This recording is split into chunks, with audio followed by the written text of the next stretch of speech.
ಅಂತ ಇದೆ. ಮಾನ್ಯ ತಿಪ್ಪಣ್ಣಪ್ಪ ಕಮ್ಮಕ್ನೂರು ಸಾಹೇಬರು ಕೂಡ ಒಂದೆರಡು ವಾರದ ಹಿಂದೆ ಆ ಮೀಟಿಂಗ್ನಲ್ಲಿ ಇದ್ದರು.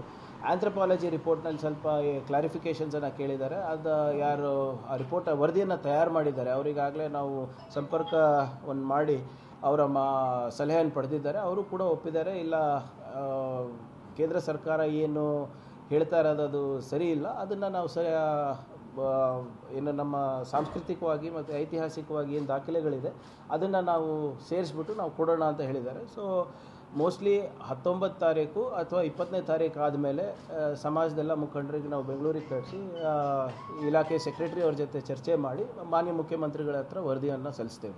ಬಟ್ ಕೆಲವು ಕಡೆ ಅಪಸ್ವರ ಭಾಳ ಬರ್ತಾ ಇದೆ, ಇನ್ಕ್ಲೂಡಿಂಗ್ ಮಠಾಧೀಶರು. ನೋಡಿ, ಇಟ್ ಡಿಪೆಂಡ್ಸ್. ನಾವೇನು ಎಲ್ಲ ಸಾರಾಸಗಟವಾಗಿ ಎಲ್ಲನೂ ಸೇರ್ಸೋಕ್ಕಾಗೋದೂ ಇಲ್ಲ. ಏನು ಯಾರೋ ಒಂದು 10 ಜನ ಕೂತ್ಕೊಂಡು ಪ್ರತಿಭಟನೆ ಮಾಡಿದ ತಕ್ಷಣ SC ಪಟ್ಟಿನಲ್ಲಿ ಸೇರಿಸೋದು, ST ಪಟ್ಟಿನಲ್ಲಿ ಸೇರಿಸೋದು ಅಥವಾ ತೆಗೆಯೋದು ಆಗ್ಲಿಕ್ಕೆ ಸಾಧ್ಯ ಇಲ್ಲ. ಅದಕ್ಕಾದಂಥ ಒಂದು ಕಾನೂನಿದೆ, ಅದಕ್ಕಾದಂಥ ಒಂದು ಸಂವಿಧಾನಿಕ ಪ್ರೊಸೆಸ್ ಇದೆ, ಅದನ್ನು ನಾವು ಫಾಲೋ ಮಾಡಲೇಬೇಕಾಗ್ತದೆ.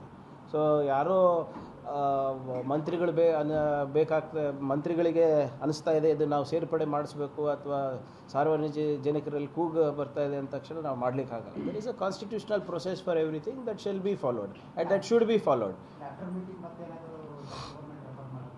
ಮಾಡಲೇಬೇಕಾಗುತ್ತೆ. ಈಗ ಅದನ್ನು ಪಟ್ಟಿಗೆ ಸೇರಿಸೋದು ಕೇಂದ್ರ ಸರ್ಕಾರದವರು.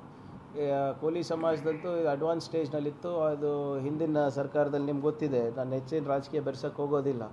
ಇಲ್ಲೇ ಬಂದು ಪ್ರಧಾನಮಂತ್ರಿ ಅವರು ಏನೇನು ಹೇಳಿದ್ರು, ಅದಾದಮೇಲೆ ಸಂಸದರು ಏನೇನು ಹೇಳಿದ್ರು, BJP